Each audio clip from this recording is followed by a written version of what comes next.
أعوذ بالله من الشيطان الرجيم నేను బహిష్కరించబడిన శైతాన్ నుండి రక్షణ పొందడానికి అల్లాహ్ శరణు. يا أيها النبي إنا أحللنا لك أزواجك اللاتي آتيت أجورهن وما ملكت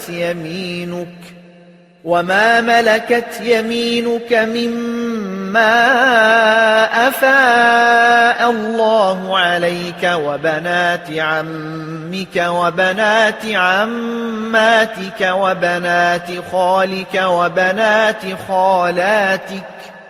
وبنات خالاتك اللاتي هاجرن معك وامرأة مؤمنة إن وهبت نفسها للنبي إن أراد النبي أن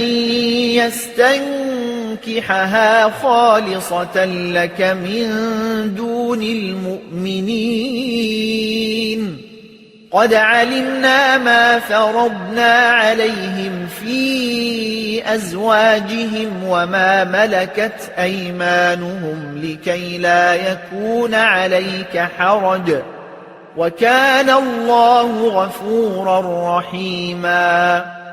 ఓ ప్రవక్త, నిశ్చయంగా మేము నీవు మహర్ చెల్లించిన నీ భార్యలను మరియు అల్లాహ్ ప్రసాదించిన బానిస స్త్రీల నుండి నీ ఆధీనంలోకి వచ్చిన వారిని స్త్రీలను మరియు నీతో పాటు వలస వచ్చిన నీ పినతండ్రి తండ్రి సోదరుల కుమార్తెలను మరియు నీ మేనత్తల తండ్రి సోదరీమణుల కుమార్తెలను మరియు నీ మేనమామల తల్లి సోదరుల కుమార్తెలను మరియు నీ పినతల్లుల తల్లి సోదరీమణుల కుమార్తెలను మరియు తనను తాను ప్రవక్తకు సమర్పించుకున్న విశ్వాసిని అయిన స్త్రీని ఒకవేళ ప్రవక్త ఆమెను వివాహం చేసుకోదలిస్తే ఇతర విశ్వాసుల కొరకుగాక ప్రత్యేకంగా నీ కొరకే ధర్మసమ్మతం చేశాము. వాస్తవానికి వారి ఇతర విశ్వాసుల కొరకు వారి భార్యల విషయంలో మరియు వారి బానిసల విషయంలో మేము విధించిన పరిమితులు మాకు బాగా తెలుసు. ఇదంతా మేము నీకు ఏ విధమైన ఇబ్బంది కలుగకుండా ఉండాలని చేశాము. వాస్తవానికి అల్లాహ్ క్షమాశీలుడు, అపార కరుణా ప్రదాత. ترجي من تشاء منهن وتؤوي إليك من تشاء ومن ابتغيت ممن عزلت فلا جناح عليك ذلك أدنى أن تقر أعينهن ولا يحزن ويرضين بما آتيتهن كلهن والله يعلم ما في قلوبكم وكان الله عليما حليما.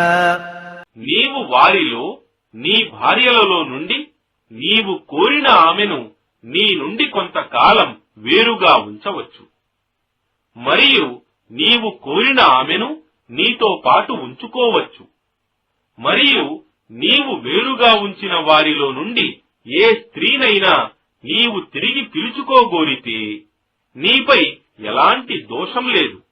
దీనితో వారి కళ్లకు చల్లదనం కలుగుతుందని, వారు దుఃఖపడరని నీవు వారికి ఏమి ఇచ్చినా వారు సంతోషపడతారని ఆశించవచ్చు. వాస్తవానికి మీ హృదయాలలో ఏముందో అల్లాహ్కు తెలుసు మరియు అల్లాహ్ సర్వజ్ఞుడు, శాంత స్వభావుడు, సహనశీలుడు.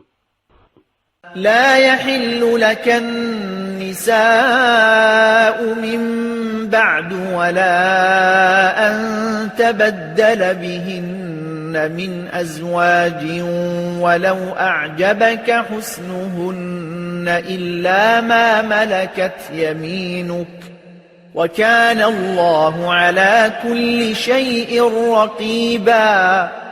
వీరుగాక ఇతర స్త్రీలు నీకు వివాహమాడటానికి ధర్మసమ్మతం కాదు.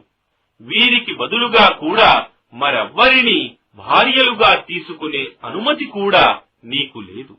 వారి సౌందర్యం నీకు ఎంత నచ్చినా నీ ఆధీనంలో ఉన్న బానిస స్త్రీలు తప్ప. వాస్తవానికి అల్లాహ్ ప్రతి విషయాన్ని గమనిస్తున్నాడు.